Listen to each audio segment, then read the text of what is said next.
मैं प्रशांत बेबार आप सबका इस्तकबाल करता हूँ, बहुत बहुत स्वागत करता हूँ काव्यशाला के इस पांचवीं सीरीज़ में, जिसमें हम हिंदुस्तानी कविता, हिंदुस्तानी नज़्म निगारी, हिंदुस्तानी पोइट्री के कुछ खुसूसियत, उसकी कुछ बारीकियों पर नज़र डालेंगे। और उस पर अब तक हम बात करते आए हैं, कई सारे मौजू पर, कई सारे कंटेक्स्ट पर अब तक हमने बात की है। और आप सब हमारे साथ में जुड़े हुए हैं, बेहतरीन तरीके से मशक कर रहे हैं, बहुत अच्छा अभ्यास कर रहे हैं। मेरे पास आप सबके सवाल जवाब आते रहते हैं, तो हम उसी सिलसिले में आगे जारी रखते हैं। और अब हमारा आज का जो मौजू है, आज का जो टॉपिक है, वो हमने जो पहली बहर सीखी थी, जो हम सब ने एक पहली बहर की प्रैक्टिस की थी, थोड़ी सी प्रैक्टिस तो नहीं कहूँगा, जो पहली बहर का जिक्र किया था, जिसका नाम था बहर मुतकारिब, और जिसका वज़न था 1 2 2 1 2 2।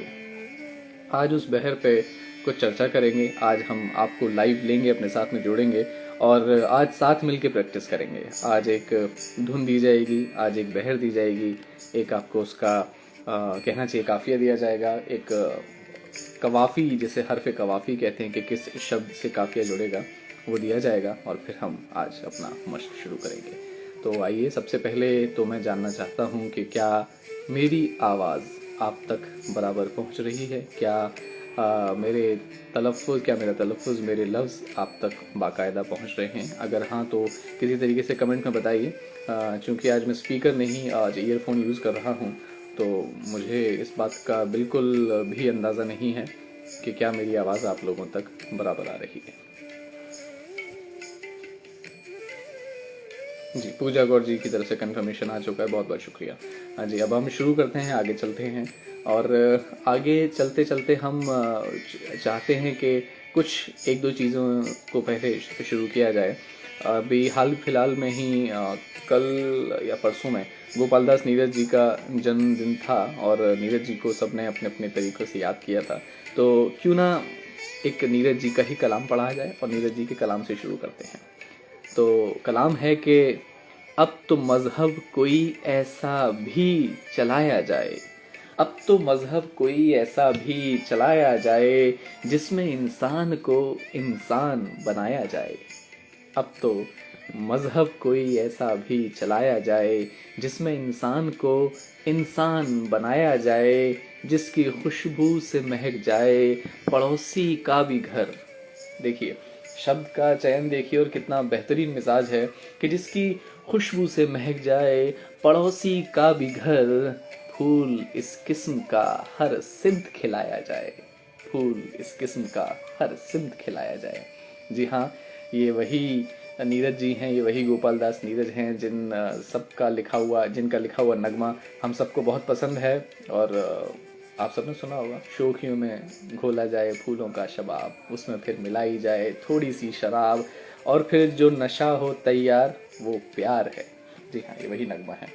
तो आप देखेंगे कि उनके कलाम में एक साहित्यिक, एक एफ्लिक्शन है, एक लिटरेचर से जुड़ा हुआ जुड़ाव है, और उसमें वो रंग है।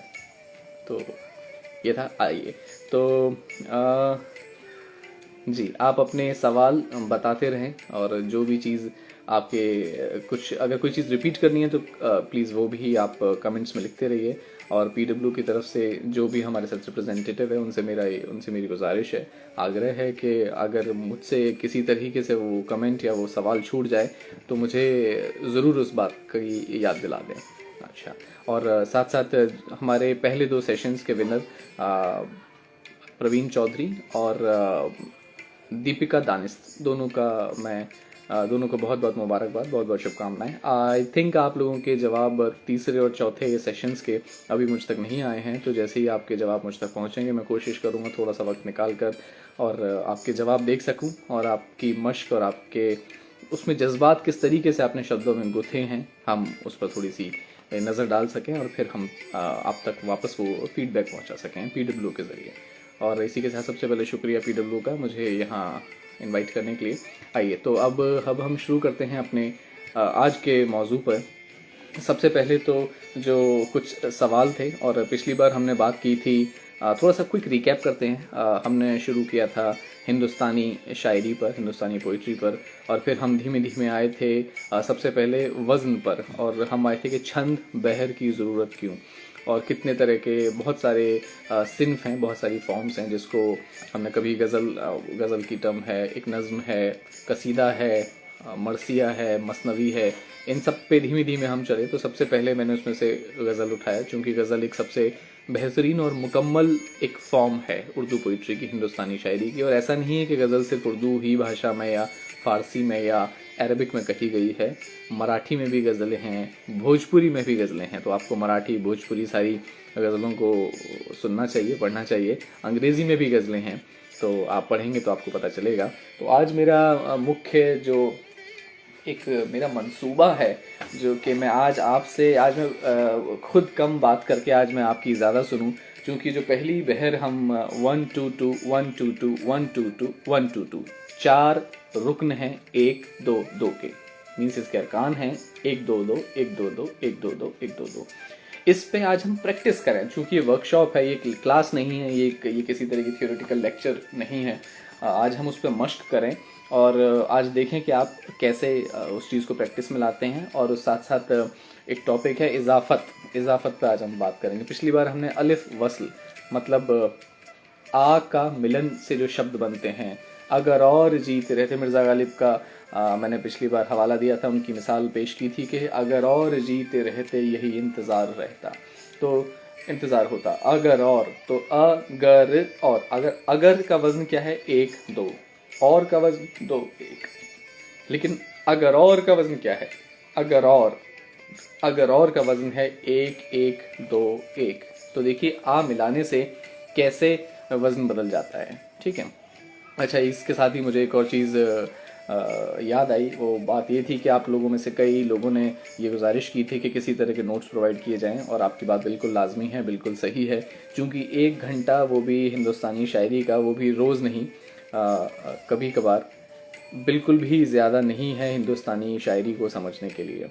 तो उसके लिए ये पढ़ना, ये 1 घंटे में सिर्फ आप ब्रशअप कर सकते हैं या सिर्फ बेस बना सकते हैं, मगर इसके साथ साथ बहुत ज़रूरी है कि आप पढ़ते रहें। आप अच्छे शायर को पढ़ें, अच्छे अच्छे शायरों को पढ़ें। बहुत शोरा हैं हमारे बीच जिनके कलाम बहुत फेमस हैं। आप कहीं से भी उठा लीजिए, कोई भी लिटरेचर, कोई भी गीत, कोई भी नगमा, कोई भी गज़ल, आप कहीं से भी उठा लीजिए, जो आपके पसंदीदा शायर हों, जिनका भी नाम आपने सुना हो, या कोई भी गीत, गाना, गज़ल, कविता आपको पसंद आई हो, तो आप उठाइए और उनको पढ़ना शुरू कीजिए। चाहे वो आपके भक्ति काल के कोई भी हों, चाहे कबीर हों, चाहे वो आपके कहना चाहिए पुराने समय के कोई भी हो, दुष्यंत कुमार हो, नए अत्याधुनिक काल में अगर वो हों, या फिर हमारे निराला जी हों, या फिर कोई भी हो, मैथिली शरण गुप्त साहब हों, या किसी का भी, उर्दू शायरी में इकबाल हों, आप कहीं से भी उठा लीजिए। हर किसी शायर, हर किसी कवि के कलाम में आप वो बंध, वो एक कविता का रस, वो छंद के नियम, वो अरूज का ज्ञान, वो बहर की लहर आपको मिल जाएगी। आप चाहे अल्लामा इकबाल का सारे जहां से अच्छा हिंदोस्तां हमारा सुन लीजिए। अब सारे जहां से अच्छा हिंदोस्तां हमारा के अगर आप फिर से निकलेंगे तो बताएंगे कि 2-2-1-2, सारे जहां 2-2-1-2 से अच्छा 1-2-2 हिंदोस्तां हमारा। इसमें पूरा निकाल सकते हैं आप, इसको तख्ती कर सकते हैं। हम तख्ती का एक चैप्टर करेंगे, और आप इसकी तख्ती करेंगे तो जानेंगे कि कैसे हम तख्ती के हिसाब से बता सकते हैं कि किस कलाम की, किस लाइन की क्या बहर है, या उसकी क्या उसका स्केल है। तो आपको हर इस पर्टिकुलर चीज़ पे आना है, ठीक है। तो आज सबसे पहले मैं अगर आप में से कोई इससे पहले कि मैं शुरू करूं और अब तक के बारे में कुछ कहना चाहता है, कुछ सुनना चाहता है, तो जल्दी से रिक्वेस्ट भेज दीजिए लाइव की। मैं फटाफट से आपको ज्वाइन कर लेता हूं, ताकि आप बाकी लोग भी आपकी बात सुन लें। अगर कुछ स्पेसिफिकली आपको कहना है और कुछ ऐसा है जो आप चाहते हैं कि सबके साथ शेयर करें। आज का सेशन हम चाहते हैं कि थोड़ा सा इंटरेक्टिव हो, और आप भी अपनी मुश्किलें, अपने जो आपको डाउट्स हैं वो बताते रहें। कि जैसे मेरे पास एक सवाल है कि सर मुझे 1-2-2 के वजन वाले शब्द नहीं मिल रहे हैं, चूंकि पहला बहर 1-2-2 है, लेकिन मुझे सारे शब्द किसी और बहर के मिल रहे हैं, 1-2-2 के नहीं मिल रहे हैं। तो अगर आज जब मैंने जो एक और वीडियो बनाया है जिसमें सारे जो भी अल्फाज हैं हमारे, उनका वज़न है, तो उसमें आप देखेंगे कि बहुत सारे लफ्ज़ एक दो दो वज़न के हैं, जवानी, रवानी, कहानी और कई सारे तमाम, नज़ारा, हमारा, तुम्हारा, बहुत सारे हैं। तो आज हम उस पर प्रैक्टिस करने की कोशिश करेंगे। आप में से अगर किसी को अपना कलाम पढ़ना है जो इस वज़न पे है, 1 2 2 1 2 2 1 2 2, तो प्लीज़ बताइएगा। किसी कवि कोयल इवल जी का कमेंट है, can you speak in English? Definitely I can speak in English, but this session is not on the English poetry. This session is on the Hindustani poetry. So it's my moral obligation to speak in the language in which I want to guide the applicants, the participants, which is Hindustani poetry. तो माफ़ कीजिएगा कि जब किसी अंग्रेज़ी का कवि का हम या फिर किसी अंग्रेज़ी कविता पर जब चर्चा करेंगे, जब बात करेंगे इंग्लिश पोइट्री पे, then definitely will discuss in English language. जी आइए, तो अब हमारा है 1 2 2। इससे पहले मैं बात करना चाहता हूँ इजाफत पे।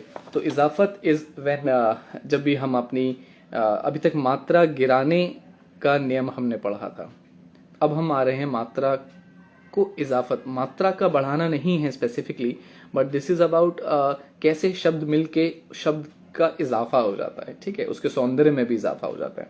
तो जैसा कि आपने सुना होगा, दर्द दिल, ये बहुत है, जाने मन, और दर्द दिल जाने मन की बात करने से सबसे पहले, तो दर्द दिल में दर्द दा पे एक ही मात्रा और फिर दिल, दर्द दिल, इसका मतलब क्या है, इसके मानी क्या है? तो दर्द दिल के मानी है दर्द दे, दर्द हाइफन ए, दर्द ए दिल, मतलब दर्द ऑफ दिल।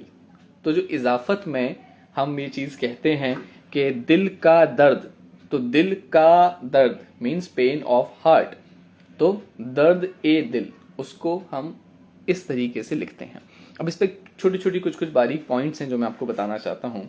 या फिर जाने मन, तो जाने मन में हम ना पे एक ही मात्रा लगा के मन मिला के जाने मन एक शब्द बना देते हैं, मगर सच बात यह है कि जाने मन एक लफ्ज नहीं है। जान ए मन, जान मीन्स वेरी लवेबल, डियर, तो लवेबल एंड डियर ऑफ मन, तो मन का बहुत प्यारा, मन का बहुत नियर, तो उसको हम जान ए मन कहते हैं, जाने मन। अब इसमें मात्रा के क्या नियम आएंगे वो हम आगे डिस्कस करते हैं, मगर सबसे पहले हम विशाल वैद्य जी को जोड़ते हैं जो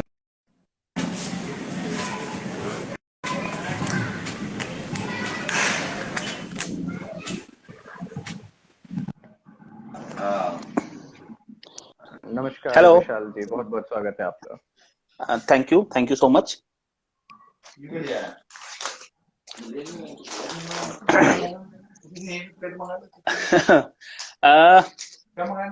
क्या कहूँ मैं, actually I enjoyed your even last I watched पिछले काव्यशाला के जो सेशन हुए थे जी, and I thoroughly enjoyed that rather you can say कि वो जो आपने 1 2 2 वाली दी थी पहले, मैंने उसको लर्न ही शायद पहली बनाई होगी उसी में।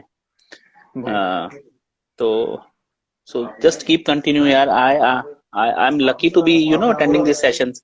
सो क्या कहूँ मैं अभी, and the way you narrate the things, you make it very easy. आपने जो उनको धुन पे सिखाया और फिर जो उंगलियों पे गिन के 1 2 2 का सिखाया, I think that was very catchy. Okay. It helped me a lot, and a few of my friends whom I shared with, even they must be watching right now, and rather they were waiting for this next session. Thank you so much Vishal. और जी, जो आपने तरीका बताया कि हम इसे धुन पर गिनगुना सकते हैं या उंगलियों पर गिन सकते हैं, बाकी आप देखेंगे तो ऐसे कोई भी तरीके अरूज शास्त्र पे, अरूज ज्ञान पे या छंद शास्त्र पे दुनिया में तमाम किताबें हैं।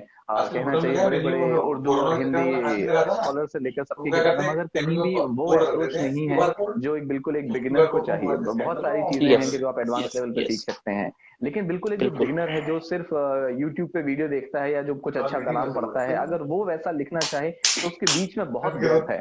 तो मैंने बस आपको वही अप्रोच बताई जो बहुत सालों पहले मैंने कभी अपनाई थी, और जब मैं बिल्कुल नया था इस चीज के लिए, और तब ये अप्रोच और ये आज भी काम करती है और ये हमेशा काम करेगी, क्योंकि आपके जहन में घर कर जाती है, बहर में आप सोचने लगते हैं। तो जी, आपके ना सही फरमाया। इस पर्दे को पीछे कर दिया अगर इजाजत हो तो मैं कोशिश करता हूँ उसको गुनगुनाने की। इरशाद इरशाद इरशाद इरशाद है ना, जस्ट एक सेकंड दे दिएगा बस मेरे को, मैं निकाल लूँ उसको।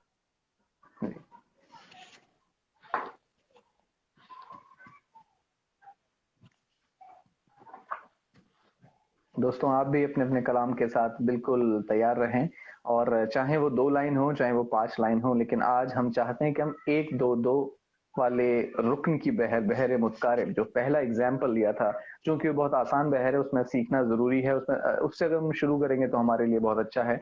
हम उस बहर से स्टार्ट कर रहे हैं, और बाकी अच्छा किसी के एक सवाल, कितनी बहर हैं टोटल और किस तरीके से हम सारी बहर सीख सकते हैं, तो वो सारी बहर सीखने के लिए भी लिस्ट है और बहुत आसान है। मैंने नोट्स प्रोवाइड किए हैं आपको, उम्मीद है बहुत जल्दी मिल जाएंगे। उसमें पूरी लिस्ट है, मैं अगर यहाँ पूरी लिस्ट पढ़ूंगा तो उसका कोई खासा फायदा नहीं है, लेकिन हाँ, हम एक एक जो मुख्य बहरें हैं जिन पर हम सीख सकते हैं उन पर जरूर बात करेंगे।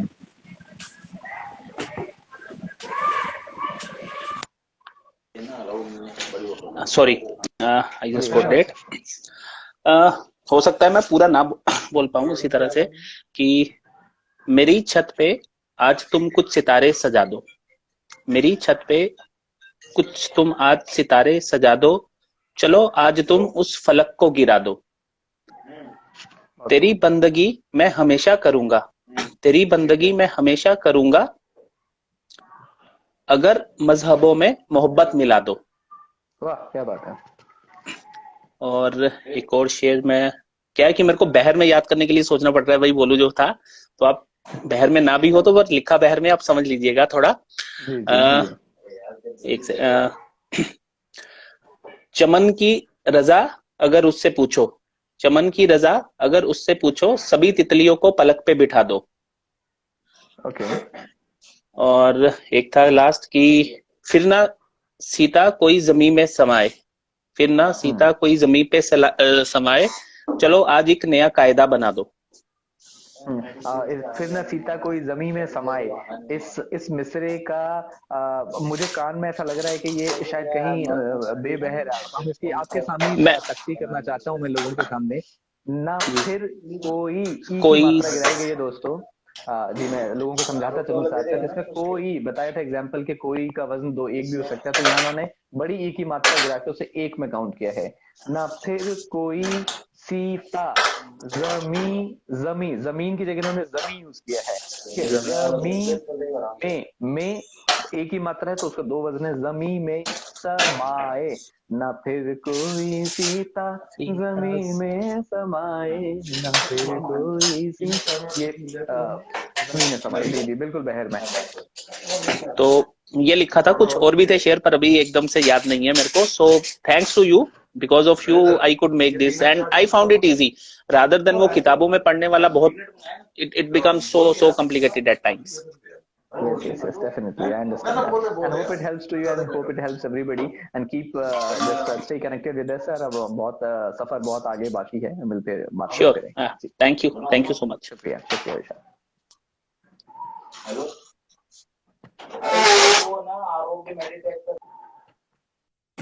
जी ये थे हमारे साथ विशाल जी, जिन्होंने अपना कलाम पढ़ा, बेहतरीन कलाम, और सबसे ज्यादा काबिल तारीफ उनकी कोशिश, उनका मश्क, चूंकि उन्होंने पहले बताया था हमारे साथ जुड़े थे कि वो लिखते हैं मगर बहर में नहीं लिख पा रहे थे, वो बेबहर लिख रहे थे, अब उन्होंने बा बहर लिखा है, तो ये फर्क है बे बहर और बा बहर में। तो जी बा बहर मतलब बहर के साथ में लिख रहे हैं। और दोस्तों ये आज कल या 2 दिन या 4 दिन की बात नहीं है, इसमें एक लंबा अरसा चाहिए। मैं हमेशा कहता हूं कि साहित्य में वक्त कुछ नहीं है, और कहने का मतलब है कि आप बहुत ज्यादा वक्त बिताने के बावजूद भी ऐसा फील करते हैं, ऐसा महसूस करते हैं कि अभी तो बस शुरुआत है। मुझे याद है कि मैंने अपनी पहली रचना, पहली जो कविता थी, अगर मैं गलत नहीं हूं तो तकरीबन 2001 या 2002 से लिखना शुरू किया था, तो तकरीबन 18 साल हो गए हैं, और 18 साल होने के बाद ही मैंने अपनी सारी नज़मों को, मुझे लगा कि अब वो बालिग हैं और वो अपना चयन, अपना चुनाव, अपना रास्ता खुद तय कर सकती हैं, तो उसी के बाद मैंने उन्हें पब्लिक डोमेन में अपनी किताब दरीचे के जरिए लाया था। तो ये मेरा अपना मानना था, आपकी अपनी सोच, आपका अपना मानना हो सकता है कुछ भी। और मुझे लगा कि हाँ, अब शायद नज़में 18 साल रहने के बाद पक गई हैं अपना, अब वो एक मजबूत अपना एक मुकाम खुद तय कर सकती हैं, तो फिर उनको आज़ाद कर दिया। तो ये आपका अपना मानना है। साहित्य में 18 साल 20 साल लिखना कोई बड़ी बात नहीं है, ये सिर्फ एक शुरुआत है।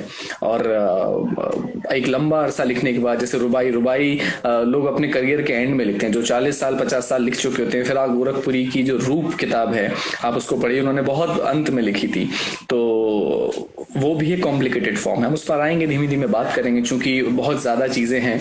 और मगर मैं साथ साथ आपको वो जरूर बताता चलूं जो भी इस सफर पे चलने के लिए जरूरी है। और नीरज साहब का एक कलाम भी है, कंधे पे सामान जितना कम होगा सफर उतना आसान होगा। मुझे एग्जैक्टली मुझे एकदम सही जो लफ्ज हैं वो नहीं याद हैं। अगर किसी को याद है तो जरूर टाइप करके बताएं। और भूल जाना कोई गलत बात नहीं है, लेकिन ये एहसास होना कि आप भूल रहे हैं ये जरूरी है। तो मैं उसका जो पहला मिसरा है, मिसरा ऊला, उसके जो एग्जैक्ट लफ्ज हैं वो मुझे याद नहीं है, मगर उसका जो मफहूम है, उसका जो अर्थ है, उसके जो मानी है, वो मुझे जरूर अच्छे से याद हैं। और एक शायर के लिए वही जरूरी है। चलिए अब हम चलते हैं आज के एक टॉपिक पर, इजाफत पर। उसके बाद हम आएंगे अपने मश्क पर, प्रैक्टिस पर। ठीक है, तो इजाफत में जैसा कि हमने बात किया और हमने बताया कि जिस तरीके से मानी में इजाफा है, उस शब्द में इजाफा है, और कैसे ए लगाने से उसके वजन में फर्क पड़ता है, आज हम वो भी बात करेंगे। तो देखिए 2-3 लफ्ज हैं, डरिएगा मत, टेक्निकल है थोड़ा सा। और हर्फ इजाफी, हर्फ का मतलब है अक्षर, और इजाफी का मतलब है जिससे इजाफत हो रही है, जिससे बढ़ रहा है, तो हर्फ इजाफत कहते हैं। तो हर्फ इजाफत का मतलब छोटा ए, जैसे जान ए मन, दर्द ए दिल। या आपने उर्दू फारसी शायरी में अक्सर देखा होगा कि ए लगाकर कैसे बात आगे की जाती है। तो जिस तरह समास होता है हिंदी में, जिसमें हम दो शब्दों के अंतर संबंध को, इंटर रिलेशन, इंटर कनेक्शन को समझाते हैं, बात करते हैं, उसी प्रकार उर्दू भाषा में, हिंदुस्तानी भाषा में, और जो कि इसका ये नियम फारसी से आया है, तो वहां पे भी ये रहता है। तो जो ए है उसको हम कहते हैं हर्फ इजाफत। ये सब नोट्स में है, मैंने आपको दिया हुआ है, बस मैं यहाँ आपको एक बार बता देता हूँ, ताकि आप जब उसे पढ़ें घर जाके, या जब भी आपको फुर्सत मिले, तो आप उससे थोड़ा सा कनेक्टेड पाए। हर्फ ऊला, तो हर्फ ऊला जो है, जैसे नगमाए पुरदर्द, तो नगमा ए पुरदर्द मीन्स नगमा ऑफ, तो read A like of. Her case में नहीं, लेकिन काफी सारे केसेस में, और मैं बताता हूँ किस किस केस में। तो नगमा मीन्स सॉन्ग, ऑफ पुरदर्द मीन्स पेनफुल। आई मीन पुरदर्द का मतलब है कि जब बहुत ज्यादा एक प्रॉब्लम्स हैं, उस टाइम की बात हो रही है, तो उसका सॉन्ग, तो नगमाए पुरदर्द। तो इसमें जो नगमा है, जो पहले आया है, इसको अगर हम खोल दें तो क्या समझेंगे कि पुरदर्द का नगमा, पुरदर्द का नगमा, लेकिन इसमें नगमा पहले आ जाएगा, पुरदर्द बाद में आएगा, वो दोनों ए से, हिंदी का जो ए है उससे कनेक्टेड रहेंगे। तो इसमें नगमाए पुरदर्द को हम कहते हैं हर्फे ऊला, और जो बाद में आ रहा है उसे हर्फे सानी। ठीक वैसे ही जैसे मिसराए ऊला ऊपर वाली लाइन को गजल में कहते हैं और नीचे वाली लाइन को मिसराए सानी कहते हैं। ठीक है, तो उसी तरीके से बीच में जो आ रहा है उसे हम कहते हैं हर्फे इजाफत। अच्छा, अब इसमें क्या है कि हर्फ, कुछ हर्फे, अब एक टाइप का, अब टेक्निकल पे ज्यादा नहीं जाता क्योंकि उसमें हर्फे मकलूबी और हर्फे खारिजी दो टाइप्स होते हैं। इजाफत मकलूबी और इजाफत खारिजी के दो तरीके से इजाफा करते हैं, लेकिन आप इतना समझ लीजिए कि कहीं कहीं ए साइलेंट हो जाता है और कहीं कहीं ए दिखता है। ए किस केस में दिखता है? दर्द दिल, जाने मन, नगमाए पुरदर्द, ठीक है, और हुस्ने जाना, इन सब में ए दिखता है, लेकिन किस में ए नहीं दिखता है, लेकिन इम्प्लिसिट होता है। जैसे लब खुश्क। अब लब खुश्क का मतलब क्या है कि खुश्क हो चुके लब, तो वो लब जो खुश्क हो गए हैं उनको हम क्या कहते हैं? लब खुश्क। जैसे नेक दिल, वो इंसान जिसका दिल नेक हो, नेक दिल, इसके बीच में हाइफन है, ठीक है। नेक अंजाम, तो जिसका अंजाम नेक हो, जिस काम का अंजाम नेक हो, उसे नेक अंजाम, तो ये हाइफन से कनेक्टेड है, लेकिन इनके बीच में ए नहीं है। ए लिखने में नहीं है, लेकिन ऑफ का मतलब है, कहीं आप समझेंगे उसको तो देखिएगा कि ने के अंजाम, कि वो जिसका अंजाम नेक हो। तो पहले आखिरी लफ्ज आ रहा है कि वो जिसका अंजाम नेक हो, उसको नेक अंजाम कहते हैं। ठीक है। खुश्क लब, कि जिसके लब खुश्क हो, तो खुश्क लब, तो हम इसमें ए साइलेंट है।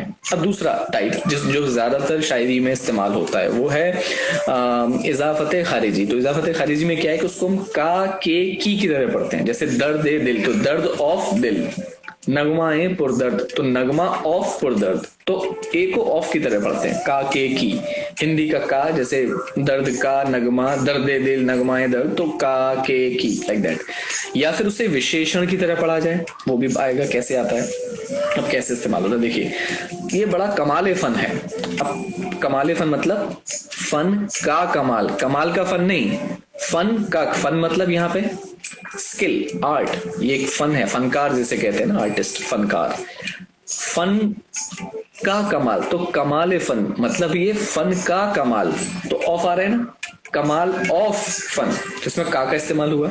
दूसरा रकीब ए गालिब, तो रकीब गालिब मीन्स रकीब ऑफ गालिब, तो रकीब गालिब मतलब गालिब का रकीब। ठीक है। अब क्या है, अब दोस्त की आवाज, तो दोस्त की आवाज को कैसे बोलेंगे, आवाजे दोस्त। दोस्त की आवाज को कैसे बोलेंगे, आवाजे दोस्त। गम की शाम, फैज की एक है रचना जिसमें गम की शाम है, तो गम की शाम मीन्स शाम ए गम, शाम ए गम। मैखाना के दर का चराग, अब मैखाना मीन्स मधुशाला, जहां पे शराब खाना, उसका दर मतलब दरवाजे, और उस पर रखा दिया, तो शराब खाने या मैखाने के दर मतलब गेट पे रखा हुआ दिया, तो उसको क्या बोलेंगे। अब देखिए मैखाने के दर का चराग, इसमें 2 बार के और का है, तो उसको कैसे बोलेंगे, चराग दर है मैखाना, तो चराग दर मैखाना। ये आपने इस तरह के अल्फाज जरूर उर्दू शायरी में सुने होंगे, तो आज हम उसको समझ रहे हैं कि चराग दर, तो चराग ऑफ दर means light of gate of मैखाना, तो चराग दर मैखाना। अब आपके जहन में 2 सवाल आ रहे हैं कि ऐसे कब तक चलेंगे, चरागे दरे मैखाना है लखनऊ के कितने जोड़ सकते हैं। तो देखिए उर्दू शायरी में या हिंदुस्तानी शायरी में 3 तक ठीक है, 4 का इस्तेमाल गलत माना जाता है। और कई जो पुराने स्कॉलर्स हैं वो ये नहीं इस चीज को मानते हैं कि भाई आप ऐसा नहीं कि चरागे दरे मैखाना है लखनऊ है इंडिया है और उसको जोड़ते हिंदुस्तान में जोड़ते चले गए, क्योंकि उसके बाद उसके मीनिंग बेमानी होने लगते हैं। तो 3 तक इस्तेमाल ठीक माना जाता है। लेकिन अगर आप सिराज औरंगाबादी को पढ़ें, जब मैं सिराज औरंगाबादी पे अपना एक प्रोजेक्ट है मेरा सफर सुखनवरी, जब मैं सारे शायर में पढ़ रहा था, जब मैं सिराज औरंगाबादी पर आया तो उन्होंने 5-5 6-6 हरफे इजाफत, मतलब 5-5 6-6 5 अगर ए इस्तेमाल हुए हैं तो लगा लीजिए शब्द होंगे 6, क्योंकि दर्द दिल में 2 लफ्ज हैं, दर्द और दिल, और 1 ए यूज हुआ है।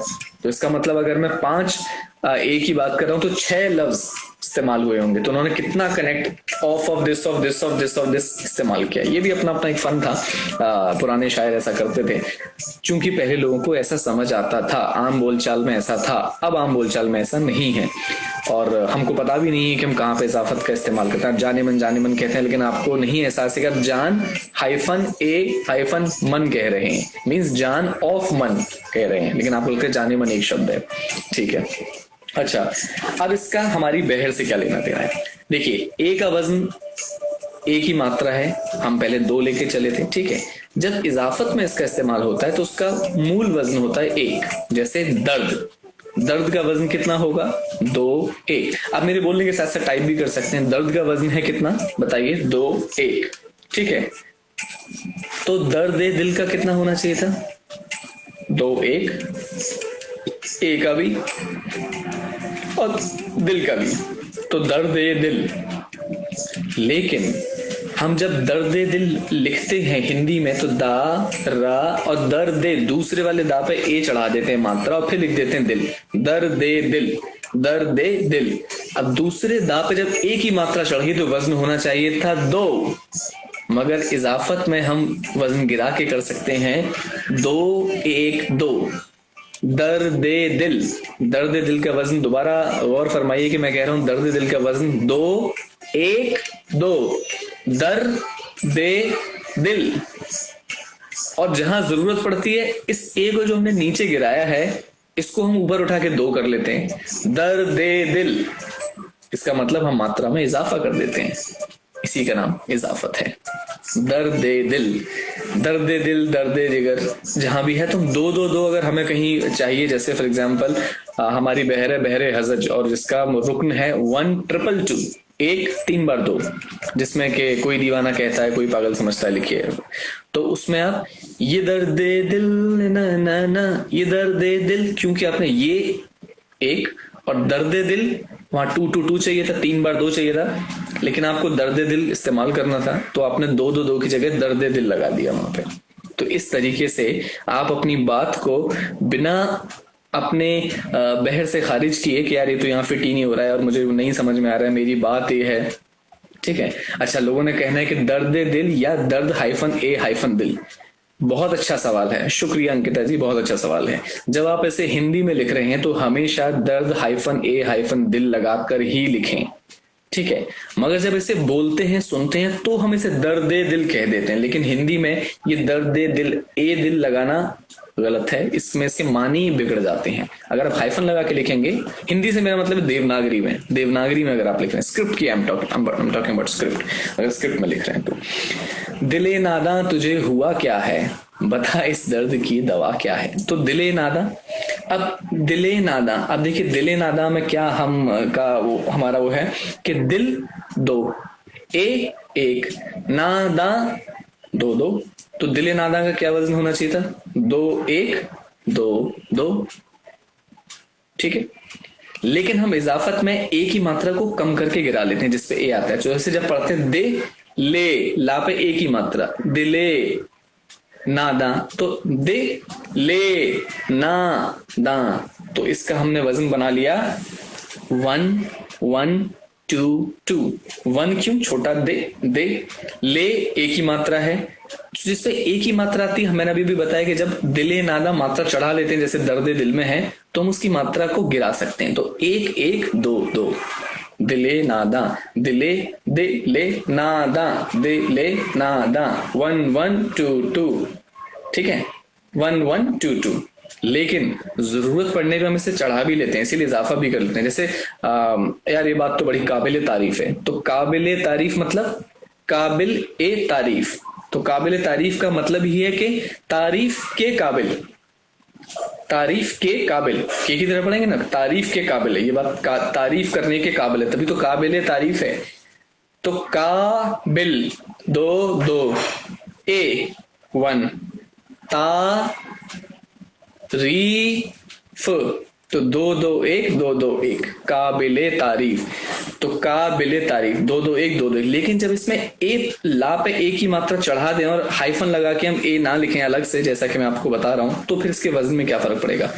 का बिले, का बिले, बे नीचे हो जाएगा 1, ला पे ए की मात्रा नीचे हो जाएगी 1, तो 2 1 1 2 2 1, तारीफ 2 2 1।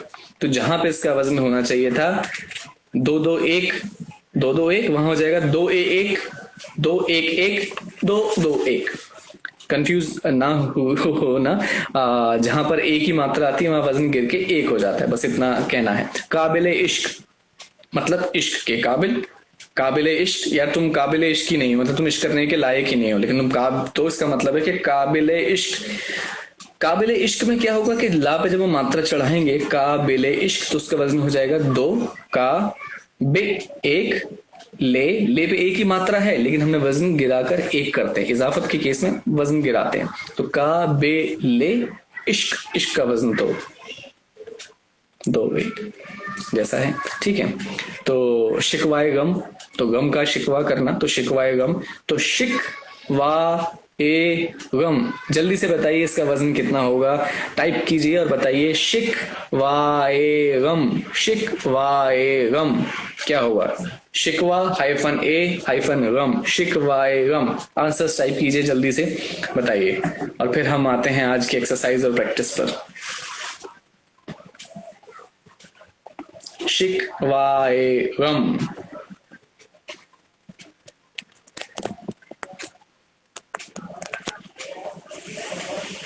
शिकवाए गम, शिक वाए, शिक वा ए गम।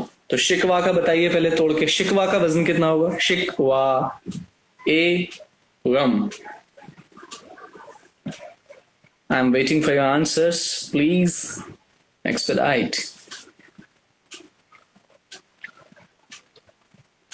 जैसे दीवाने गालिब, शिकवाए गम। पूजा जी ने लिखा है क्या लिखा है पूजा जी ने? 2 1 हाइफन 1 और हाइफन 2 2 2। अच्छा दोबारा बताएं, शिकवाए गम, शिकवाए गम। हाँ 2 2 1 2, शिकवाए गम का 2 2 1 2 बिल्कुल सही है।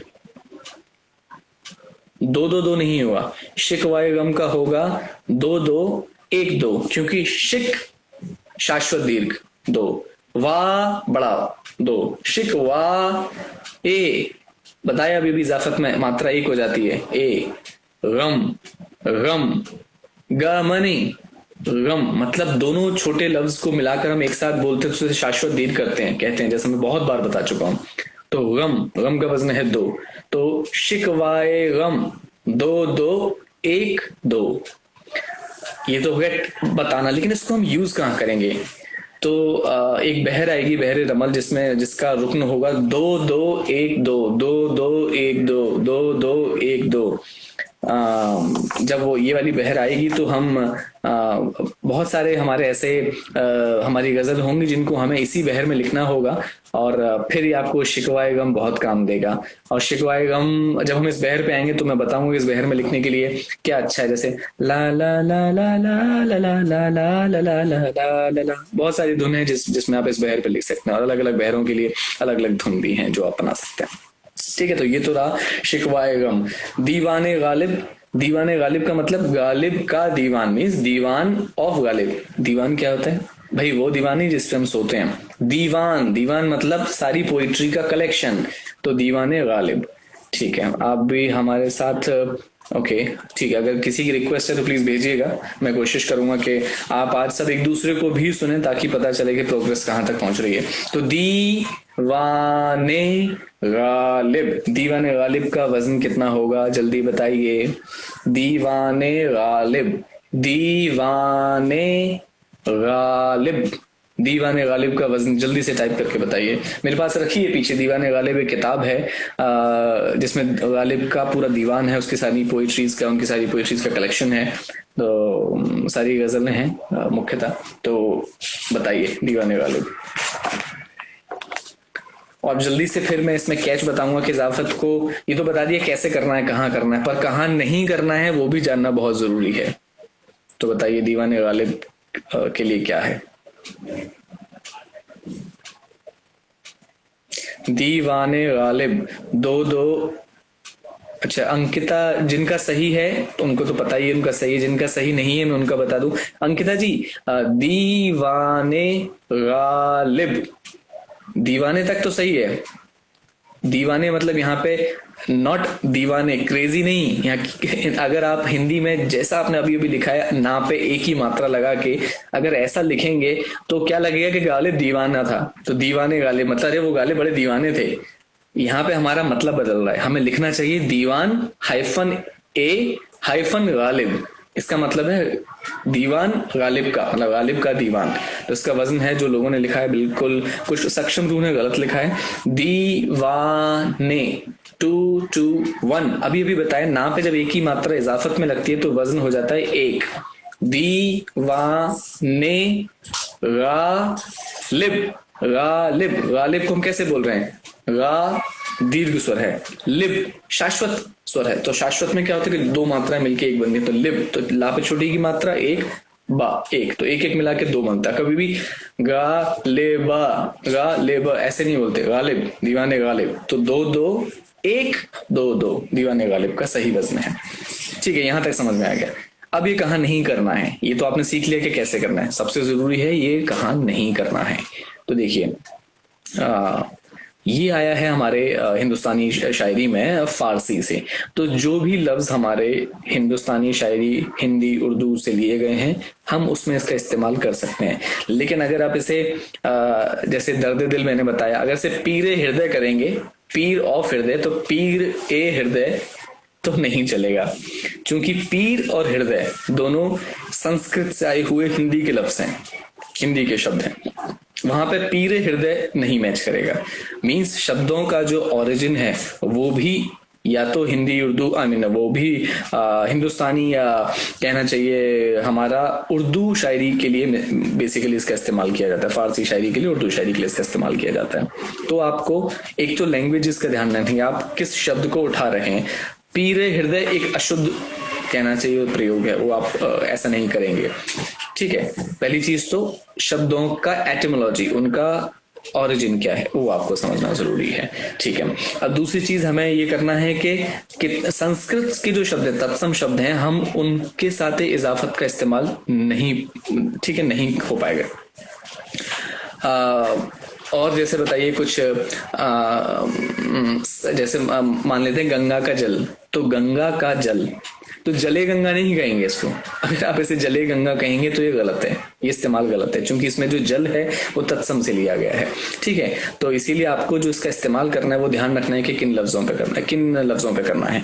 दूसरा, 3 से ज्यादा इस्तेमाल नहीं करना है, 4 तक करेंगे तो इजाफत का रूल गलत हो जाएगा, ठीक है। ये आप इस चीज का ध्यान रखें। बहुत सारे हैं आप कर सकते हैं, जिक्र खुदा के खुदा का जिक्र, तो जिक्र खुदा में क्या वजन होगा, राज माशूक के माशूक का राज, बहुत सारी चीजें हैं जो आप इनका इस्तेमाल कर सकते हैं, ठीक है।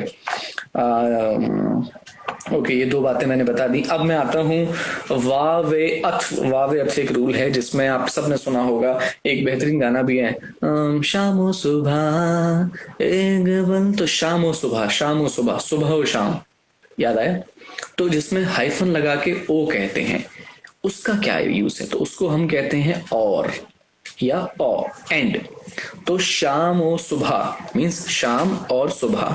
अच्छा, इजाफत हो या वावेवत हो, इसमें ऐसा नहीं कर सकते हैं कि आप दोनों एक ही चीजें, इसमें भी मात्रा ओ की मात्रा गिराते हैं, ठीक है। शाम और सुबह या सुबह और शाम, तो सुबह और शाम जो है हमारा वजन के हिसाब से क्या होता है कि शाम 2 1, सुबह सुबह। अब सुबह में जो बा है वो सुब के साथ है, सुबह सुबह, ऐसा नहीं कि सुबह नहीं है, सुबह, तो 2 1 वजन है, सुबह सुबह 2 1 वजन है वहां पे।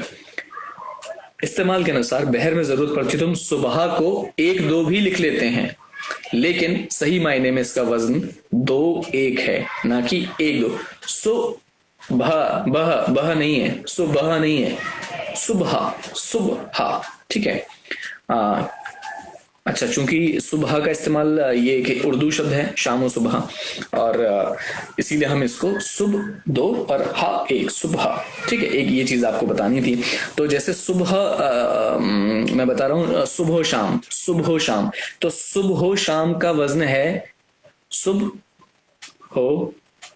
शाम, लेकिन इसको बढ़ा के हम 2 2 1 भी कर सकते हैं। जैसे हा पे जो ओ की मात्रा उसे हम बढ़ा के 2 भी कर सकते हैं, जैसा कि हम इजाफत में करते थे, और गिरा भी सकते हैं, दोनों तरीके से कर सकते हैं।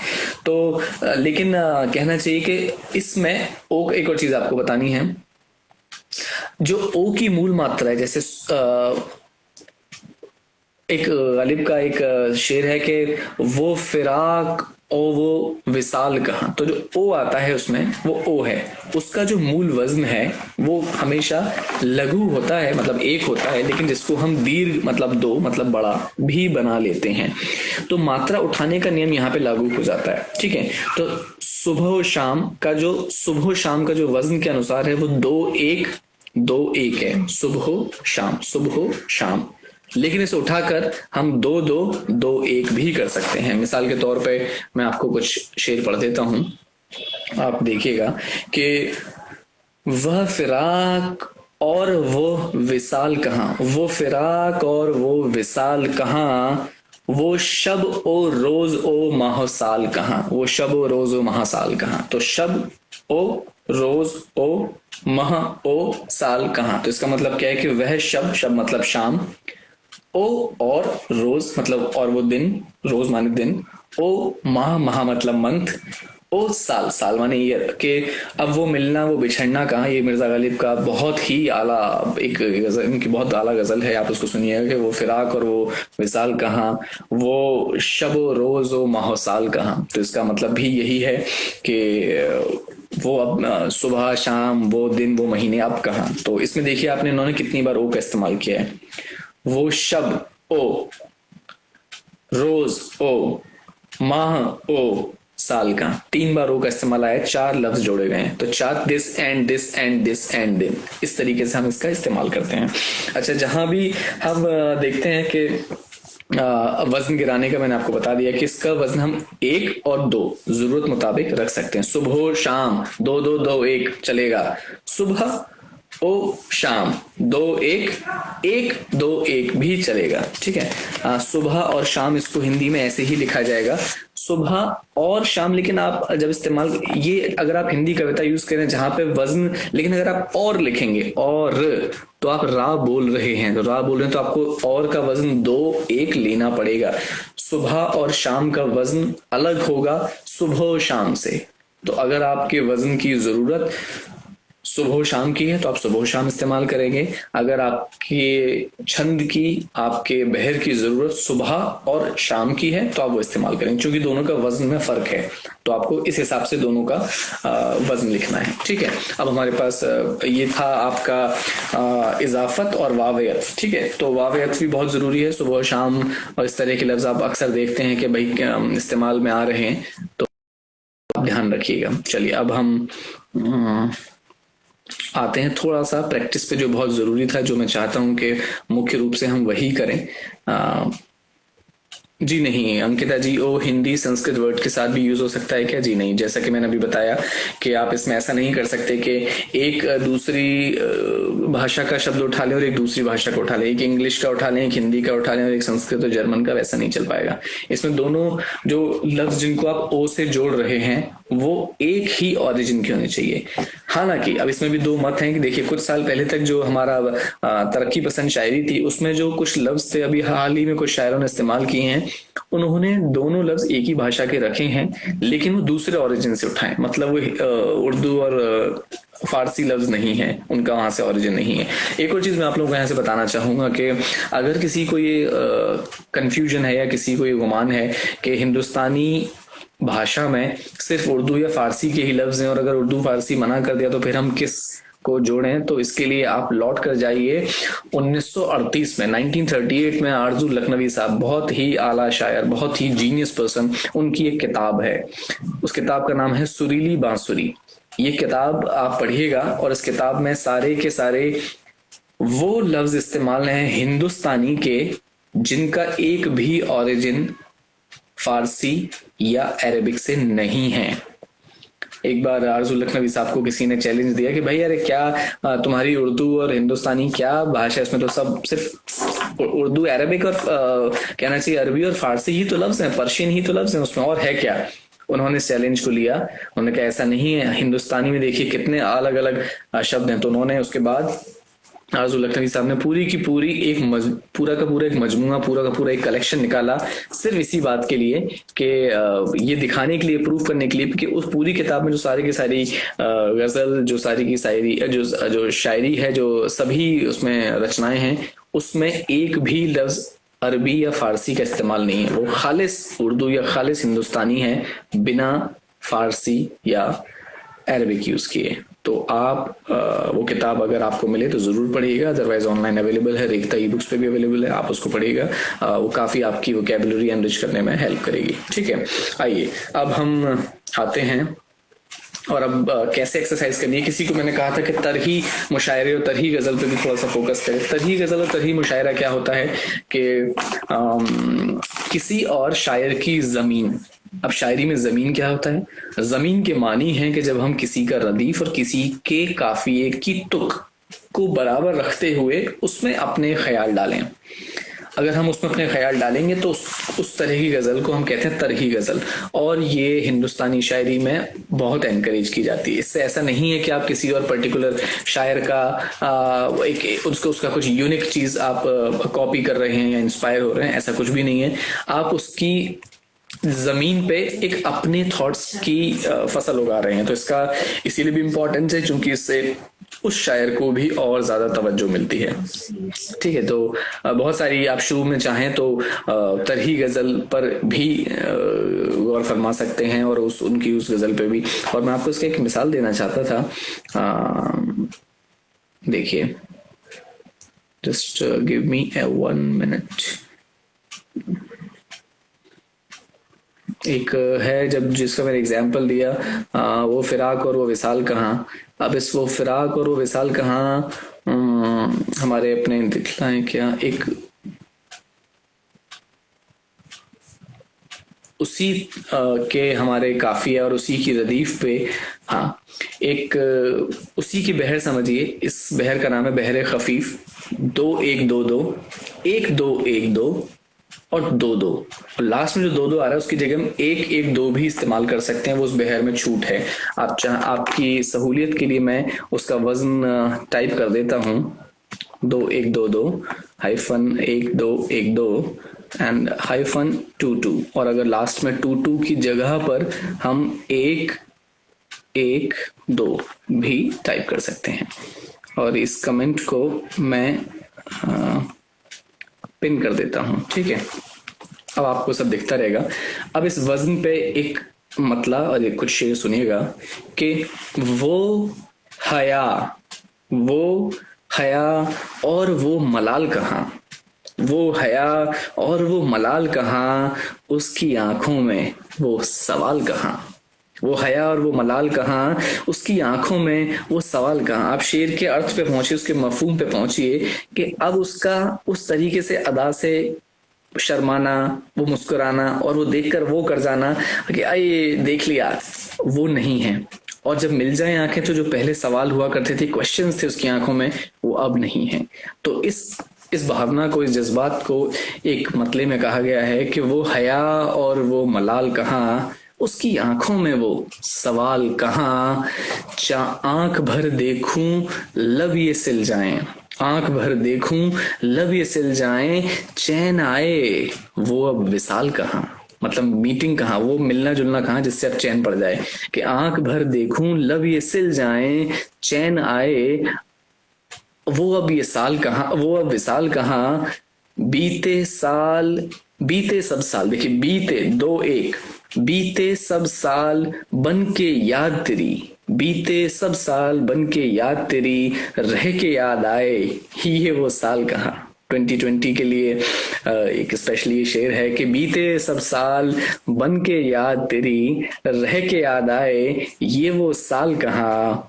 तेरी यादों से जलती रात मेरी, अब वही रोशने कमाल कहाँ। वो हया और वो मलाल कहाँ। तो अगर आप इसकी बहर देखेंगे, बहर खफीफ, तो 2 1 2 2 1 2 1 2 और आखिरी में 2 2। तो अब वजन देखिए, वो हया और, ठीक है, वो मलाल ल कहाँ।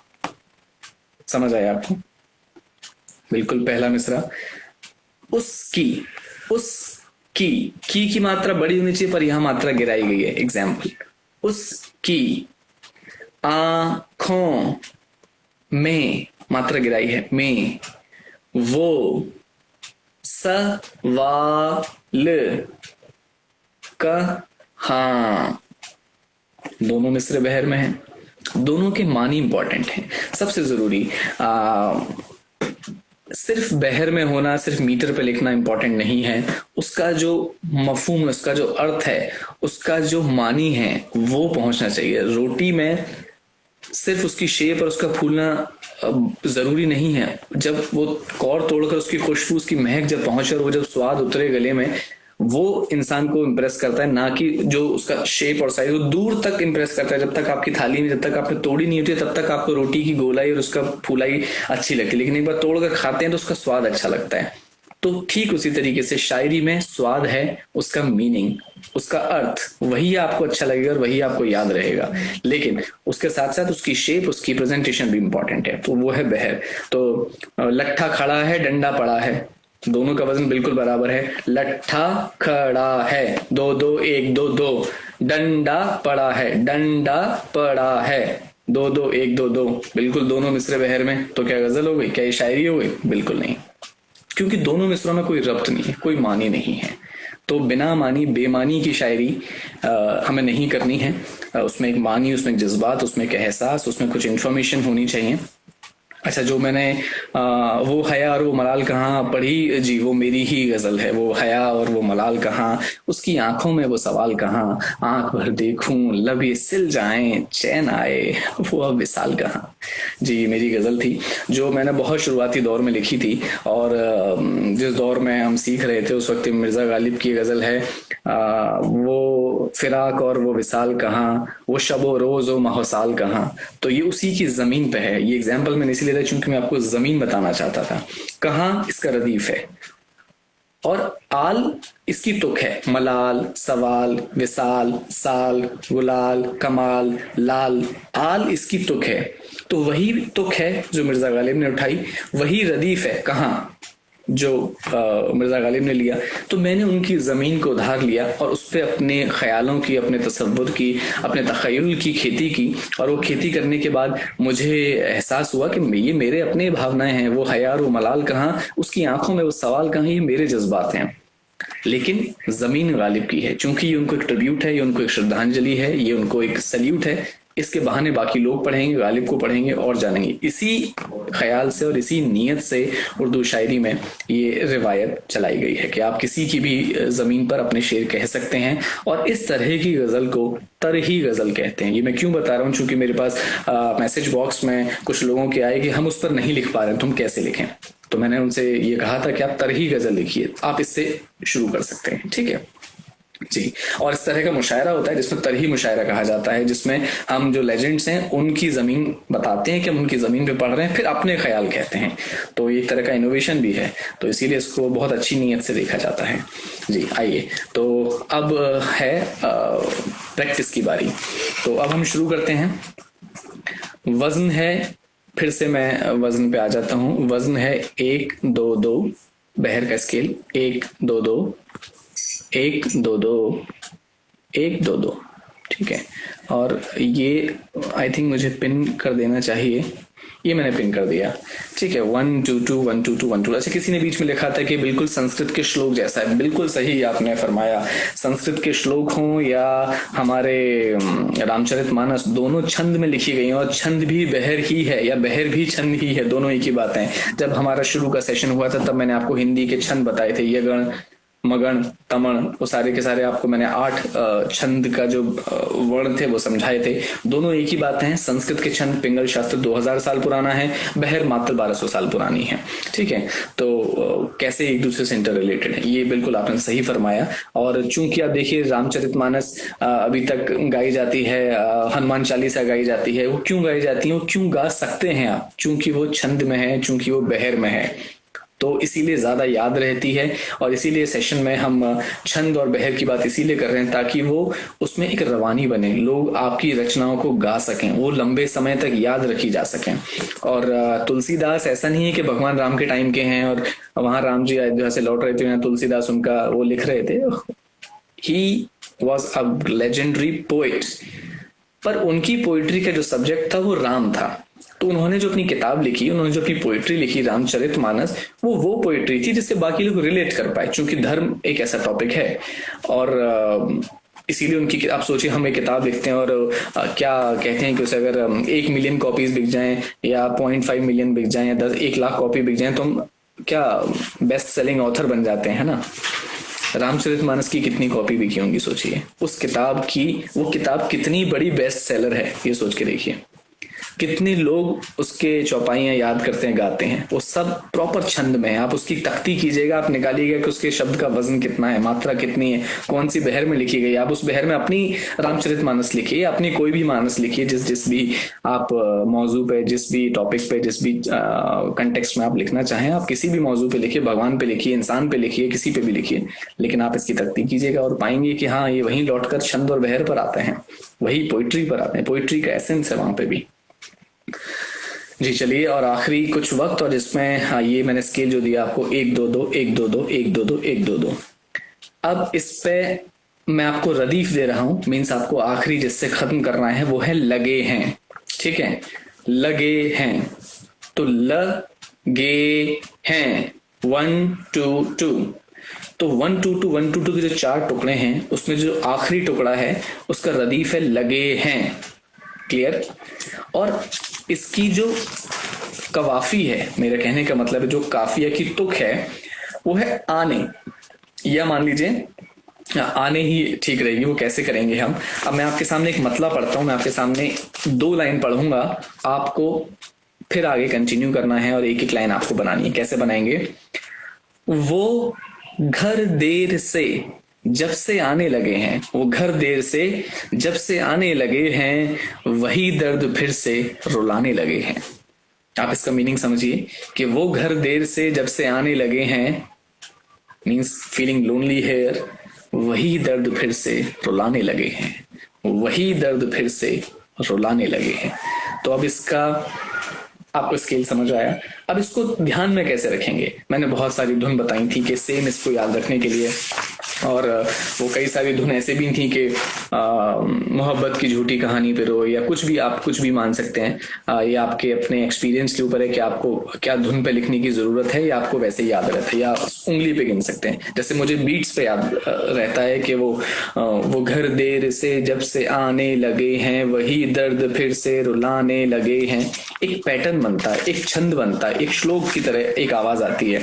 ठीक है, अब इसी में आने लगे हैं, लाने लगे हैं, बताने लगे हैं, रुलाने लगे हैं, समझाने लगे हैं, जाने लगे हैं, पाने लगे हैं, आपको इनमें से कोई भी शब्द इस्तेमाल करना है।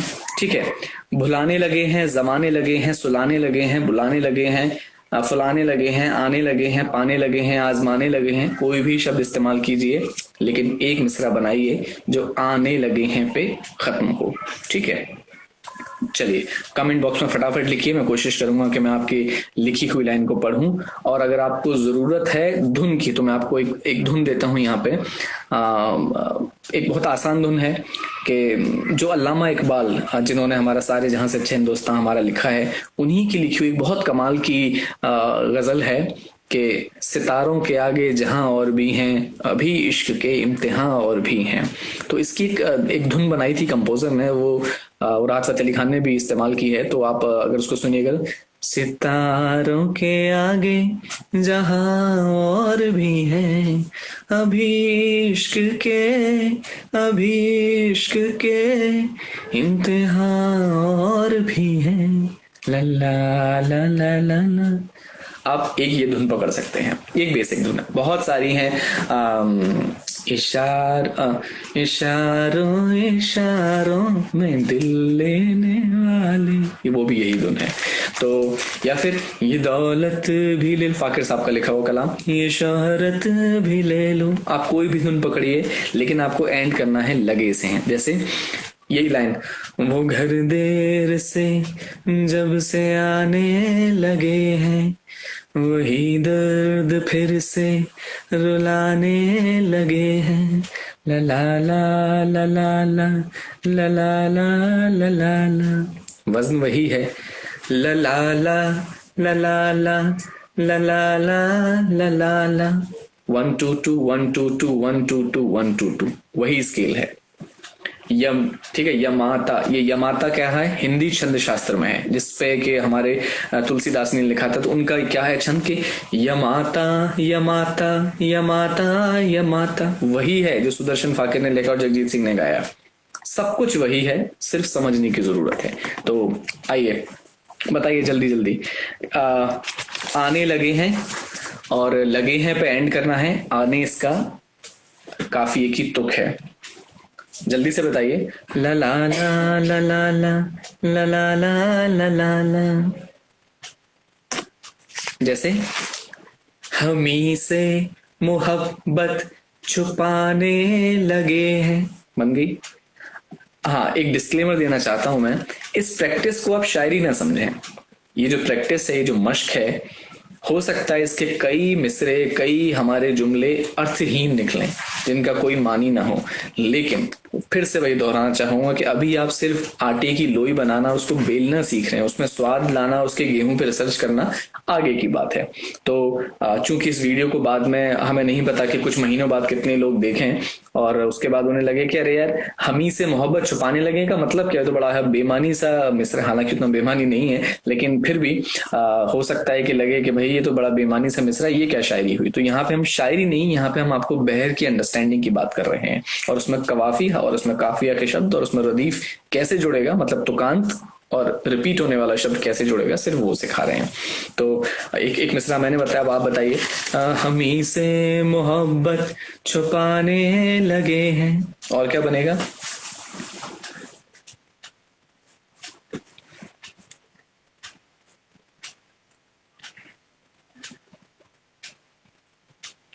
देखिए, तुम्हें तुम्हें तुम्हें छोटा, मैं दो हो गया।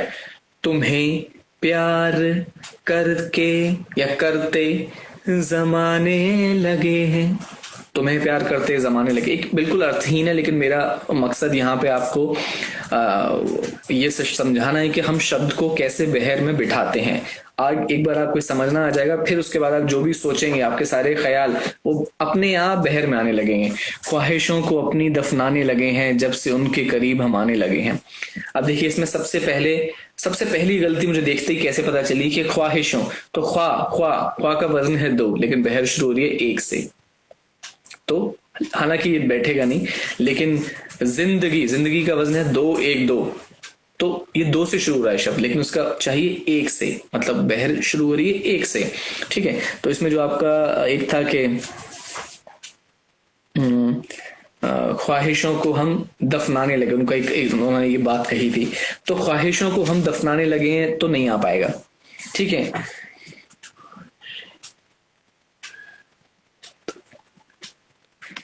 ये हो सकता है कि यही ख्वाहिशें, यही या छोटा है, ही बड़ा है, यही ख्वाहिशें हम दबाने लगे हैं। तो यही की जगह वही करती है, थोड़ा और सेंस बन जाएगा।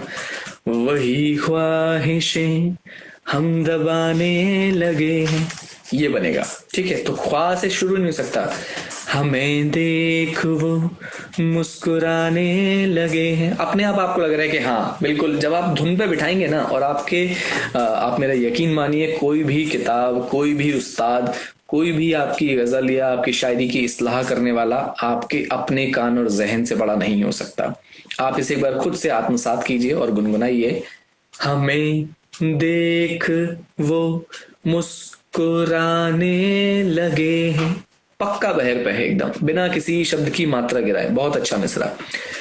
मोहब्बत है की मात्रा गिराई है उनको जताने लगे हैं। बहुत खूब। मीनाक्षी जी का ही मिसरा है, और वो इस बहर पे पकड़ पा रही हैं। 1 2 2 1 2 2 1 2 2 1 2 2। इस बहर का नाम है बहरे मुत्कारे मुसम्मन सालिम। आपको नाम याद करने की कोई जरूरत नहीं है, ये सिर्फ फॉर योर इन्फॉर्मेशन था। जरूरत है आपको इस स्केल पर अपने ख्याल उतारने की। टोटल 32 बहर हैं, 32 की 32 में लिस्ट में लिख सकता हूं, लेकिन वो इन्फॉर्मेशन आपको इंटरनेट पे हर जगह अवेलेबल है। उर्दू की पेन आप आराम से टाइप करके गूगल बाबा से पूछ सकते हैं। जो आपको नहीं मिलेगा वो ये कि एक बहर पकड़ के आप कैसे लिख सकते हैं। ठीक है, पूजा गौर जी ने लिखा है कि बहाना वो भी कुछ अब बनाने, देखो यहाँ बहर टूट रही है, आपको सुनने से पता चल रहा है। बहाना वो भी कुछ अब बनाने लगे हैं, नजारा फिर झूठा दिखाने लगे। नजारा फिर झूठा दिखाने लगे, फिर भी स्केल में है। नजारा फिर झूठना, नजारा फिर नहीं, नहीं बैठ रहा, मेरे कान नहीं पकड़ पा रहे हैं। नजारा, फिर झूठ, फिर को कैसे आपने एक ले लिया। फिर एक शाश्वत दीर्घ स्वर है जो छोटा फा पे ई की मात्रा और रा को मिला के उसका वजन है 2, उसका वजन 1 नहीं किया जा सकता, ठीक है। नजारा, नजारे, वो फिर वो आ सकता है, नजारे फिर वो दिखाने लगे हैं, मैं एक कहीं पर बह टूट रही है, हालांकि इसको आप ठीक कर सकते हैं, ठीक है, हालांकि आप इसको ठीक कर सकते हैं। चलिए बहुत बहुत शुक्रिया, आज का सेशन यहीं खत्म करते हैं। 10:15 हैं और जिन्होंने खाना नहीं खाया है उनके पेट में चूहे कूद रहे होंगे और जिन्होंने खा लिया है उनको अब नींद की अवस्था आ रही होगी। तो अब हम अपनी मश्क, अपनी अभ्यास, अपनी प्रैक्टिस यहाँ पे रोकते हैं, उसको विराम देते हैं। यहाँ पे हम ये समझते हैं कि आप लोग इस बात को समझ पा रहे हैं। मुझे यकीन है कि आपको समझ आ रहा है कि हम कैसे एक दो दो की बहर में हम लिख पा रहे थे। उम्मीद है आपको ये धुन ठीक लगी होगी। अगर आपको नहीं है तो बहुत सारी धुनें मैंने बताई थी, मैं फिर से रिपीट कर देता हूँ। आप मोहब्बत की झूठी कहानी पे रोए, ये सुनिएगा, शकील बदायूनी जी का लिखा हुआ सॉन्ग है। मुझे लिरिसिस्ट याद रहते हैं इसलिए मैं मेंशन कर रहा हूँ, लेकिन नीड नॉट टू सर्च, ठीक है। दूसरा है कि इशारों इशारों में दिल लेने वाले, इसकी धुन सुनिएगा। और है कि ये दौलत भी ले लो, ये शोहरत भी ले लो, ये सुन सकते हैं। बने चाहे दुश्मन जमाना हमारा, वो सुन सकते हैं। मेरे सपनों की रानी कब आएगी तो, ये भी है। और जो वादा किया वो निभाना पड़ेगा, ठीक है, ये भी सुन सकते हैं। इसका भी वही वजन है दोस्तों। और मुबारक हो तुमको, मुबारक हो तुमको, बिल्कुल वही वजन है। या अल्लामा इकबाल का सितारों के आगे जहां और भी हैं, अभी इश्क के इम्तिहान और भी हैं। इसके बहुत अच्छे अच्छे शेर हैं, आप सुनिएगा पूरी की पूरी गजल। ये मैं काम आप पर छोड़ता हूँ और आज की प्रैक्टिस यहीं खत्म करते हैं। और ऑफिशियल